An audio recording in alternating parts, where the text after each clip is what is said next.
Hello buddies, welcome to the Great Sai. So today we will talk about chapter 4 of macroeconomics, that is methods of calculating national income. So हम आज macroeconomics का chapter 4 पढ़ रहे हैं. So without time wasting हम start करते हैं. इस चैप्टर में बेसिकली हम 3 मेथड पढ़ेंगे नेशनल इनकम को निकालने के लिए. नेशनल इनकम हमने देखा था कि नेशनल इनकम क्या होती है प्रीवियस चैप्टर में. नेशनल इनकम को हम NNP@FC लिखते हैं. सो हमारे पास 3 मेथड आते हैं नेशनल इनकम को निकालने के लिए.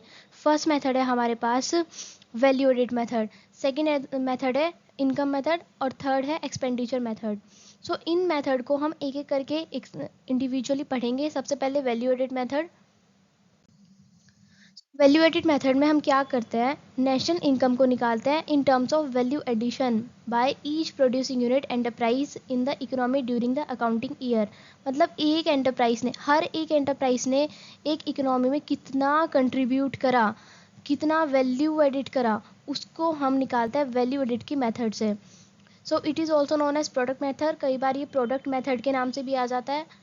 सो आपको जब बोला जाए कि प्रोडक्ट मेथड से नेशनल इनकम निकालें तो उसका मतलब है वैल्यू एडेड मेथड से आपको निकालना है.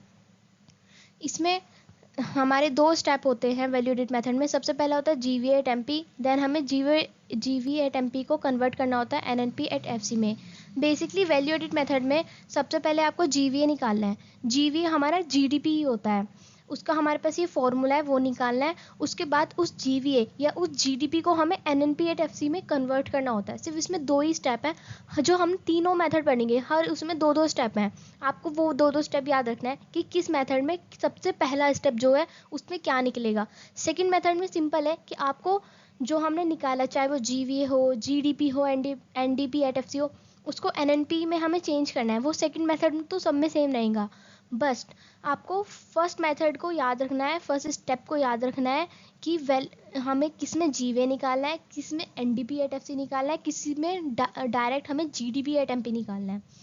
सो वैल्यू एडेड मेथड में आप ये ऐसे याद रख सकते हो, जैसे यहाँ पे GVA में बीच में V आता है और वैल्यू एडेड मेथड में स्टार्टिंग में V आता है. तो आप इस चीज़ से याद रख सकते हो कि वैल्यू एडेड में जैसे V है और GVA में भी हमारा V है. तो इस मेथड को पढ़ने से पहले हमें कुछ प्रिकॉशन जानने चाहिए जो इम्पॉर्टेंट है, कई बार एग्जाम में आ जाते हैं. सबसे पहले प्रिकॉशन आता है value of sale and purchase of second hand goods is not included in the estimation of national income.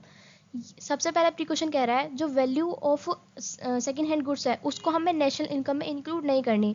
सिर्फ जो न्यूली प्रोडक्ट है या फिर जो फर्स्ट परचेज कर रहे हैं उसी की वैल्यू एडिट होगी.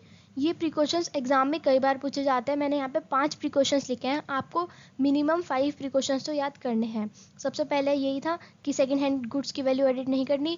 दूसरा है इम्प्यूटेड वैल्यू की गुड्स ऐड करनी है. इसका मतलब ये होता है, इम्प्यूटेड वैल्यू होता है जो चीज़ें हम खुद ही यूज़ कर रहे हैं. जैसे कि हमारा कोई हाउस है, वो हमारी प्रॉपर्टी है, उसको हम खुद ही यूज़ कर रहे हैं. अगर हम रेंट पे देते तब भी तो हमें मनी मिलती, हमारा एक तरीके से प्रोडक्शन होता मनी का.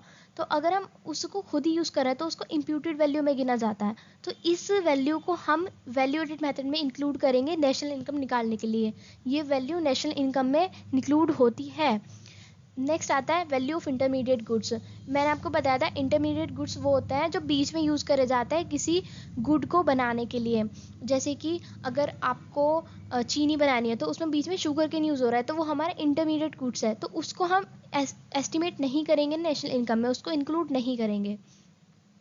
नेक्स्ट आता है services for self consultation are not considered. Services for self consultation ऐसे है जैसे कि आप एक डॉक्टर का एग्जांपल लें. अगर वो डॉक्टर अपने ही फैमिली मेम्बर को ट्रीट कर रहा हो या क्योर कर रहा हो तो वो सर्विस नहीं गिनी जाएगी. नेक्स्ट है इम्प्यूटेड रेंट. इम्प्यूटेड रेंट मैंने आपको एग्जांपल दे ही दिया है, occupied house taken into account. जो हम खुद ही यूज़ कर रहे हैं हाउस, उसका भी जो रेंट है उसकी जो इम्प्यूटेड वैल्यू है वो हम नेशनल इनकम में इंक्लूड करेंगे. ये प्रिकॉशंस आपको याद रखने हैं, वैल्यू एडेड मेथड के हैं. नेक्स्ट हम देखते हैं, इसका पहले मैं आपको फॉर्मूला समझा देती हूँ. GV@MP है, इसका फॉर्मूला होता है value of output minus intermediate consumption.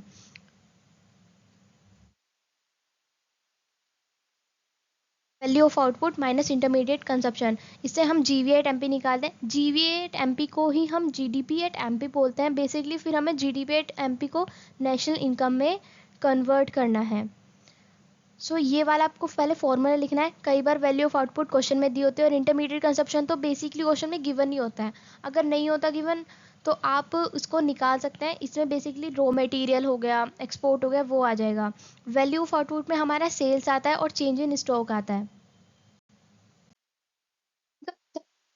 Distributed share method और फैक्टर पेमेंट मेथड भी बोलता है, तो कई बार इस नाम से भी आ जाता है। तो आपको याद रखना है कि अगर इस नाम से निकालने के लिए बोला जा रहा है तो वो इनकम मेथड का यूज़ करने के लिए बोल रहा है। इसमें मैंने 5 प्रिकॉशंस लिखी हैं जो आपको याद रखनी है। काफ़ी बार एग्जाम में पूछा जाता है कि इनकम मेथड की प्रिकॉशंस क्या है, तो आपको ये 5 लिखनी है। जैसे कि ट्रांसफ़र इनकम, मैंने आपको बताया था कि ट्रांसफ़र इनकम वो इनकम होती है जो हम अर्न नहीं करते, वो अनअर्न इनकम होती है। जैसे कि किसी ने चैरिटी दे दी या फिर किसी ने हेल्प कर दी, ऐसी इनकम को हम ट्रांसफ़र इनकम बोलते हैं, तो वो नेशनल इनकम में इंक्लूड नहीं होती। नेक्स्ट है income from illegal activity. Illegal activity जैसे कि किसी ने लॉटरी से, लॉटरी वगैरह हो गया, वैसे वो इलीगल नहीं होता लेकिन काफ़ी देशों में इलीगल है। लॉटरी से हो गया या फिर किसी के चोरी के पैसे हो गए, तो वो पैसे हम नेशनल इनकम में इंक्लूड नहीं करते। इम्प्यूटेड रेंट हमने प्रीवियस में भी देखा था, ये इसमें इंक्लूड होगा। प्रोडक्शन फॉर सेल्फ कंसेशन ये इंक्लूड होगा।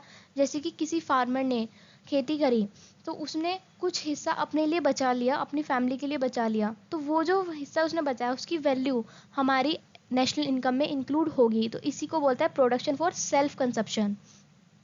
नेक्स्ट है commission paid on second hand goods. जैसे कि अगर किसी ने सेकेंड हैंड गुड्स बेचा तो उसका जो बीच में कमीशन जिसने खाया वो हमारा इंक्लूड होगा। अब हम देखते हैं कि एनडीपी एट एफसी निकालते कैसा है। तो एनडीपी एट एफसी हमारा 3 चीज़ों का सम होता है। सबसे पहला होता है कंपनसेशन ऑफ एम्प्लॉयज़, दूसरा होता है ऑपरेटिंग सरप्लस, फिर तीसरा होता है मिक्स्ड इनकम। सबसे पहले हम देखते हैं कंपनसेशन ऑफ एम्प्लॉयज़ में होता क्या है। कंपनसेशन ऑफ एम्प्लॉयज़ का बेसिकली मतलब ये है जो हम कंपनसेशन दे रहे हैं एम्प्लॉयज़ को in the way of wages या फिर सैलरी, या किसी हमने पेमेंट कर दी किसी भी काइंड में, जैसे कि हमने रेंट फ्री एकोमोडेशन दे दिया या फिर हमने उसको सोशल सिक्योरिटी दे दी, पेंशन दे दिया। पेंशन भी हमारे कंपनसेशन ऑफ एम्प्लॉयज़ में गिना जाता है। बेसिकली ये गिवन होता है क्वेश्चन में, बट अगर ये गिवन नहीं है तो उसमें वेजेस या salary, payments in kind, pension वगैरह दी होंगी तो वो चीज़ें कंपनसेशन में आ जाएंगी। जो भी हम मतलब मनी के रूप में या मॉनेटरी टर्म्स में एम्प्लॉयज़ को देता है वो कंपनसेशन में आ जाता है, कंपनसेशन ऑफ एम्प्लॉयज़ में आता है। ऑपरेटिंग सरप्लस में आते हैं हमारी 4 चीज़ें। सबसे पहला profit, royalty, rent and interest. Profit जो भी हम किसी भी कंपनी में कमा रहे हैं, किसी अपने प्रोडक्ट को सेल करके, फिर सर्विसेज को सेल करके जो हमें पैसे मिलता है उसमें से सारा खर्चा निकल के जो बचता है वो प्रॉफिट होता है। तो प्रॉफिट हमारे पास 3 तरह का होता है, रिटेन अर्निंग, कोऑपरेटिव टैक्स और डिविडेंड। रिटेन अर्निंग वो होता है जो सारा खर्चा निकालने के बाद जो हमारे लिए प्रॉफिट बचा, उस खर्चे में हम अपने एम्प्लॉयज़ को सैलरी भी दे रहे हैं, वेजेस भी दे रहे हैं। उसके बाद जो कंपनी के लिए पैसे बचते हैं वो रिटेन अर्निंग होता है और उसको अनडिस्ट्रीब्यूटेड प्रॉफिट भी बोलते हैं। तो सबसे पहले ये गिना जाता है प्रॉफिट में। फिर कोऑपरेटिव टैक्स होता है। कोऑपरेटिव टैक्स बेसिकली गवर्नमेंट पे करती है एज अ प्रॉफिट टैक्स, तो वो भी इसमें इंक्लूड होता है, वो प्रॉफिट में इंक्लूड होता है। और फिर नेक्स्ट आता है हमारा डिविडेंड। डिविडेंड और डिस्ट्रीब्यूटेड प्रॉफिट, ये वो प्रॉफिट होता है जो एम्प्लॉयज़ को दिया जाता है। सो अगर आपको ये तीनों चीज़ें दिखें तो आपको वो तीनों ऑपरेटिंग सरप्लस में इंक्लूड करनी है। लेकिन अगर आपको 4 चीज़ें दे दी जाए कि प्रॉफिट भी दे दिया, रिटेन अर्निंग भी दे दी, कोऑपरेटिव टैक्स और डिविडेंड भी दे दिया, तो आपको सिर्फ प्रॉफिट ही इंक्लूड करना है क्योंकि उस प्रॉफिट में तीनों चीज़ें इंक्लूड हैं। नेक्स्ट आता है रॉयल्टी। रॉयल्टी बेसिकली गिवन नहीं होती है। फिर रेंट है, रेंट भी गिवन होता है। इंटरेस्ट आपको पता है इंटरेस्ट किस पे दिया जाता है। सो ये चीज़ें गिनी जाती है ऑपरेटिंग सरप्लस में। नेक्स्ट आता है हमारा मिक्स्ड इनकम। मिक्स्ड इनकम में as a mixture of wages, rent, interest and profit गिना जाता है।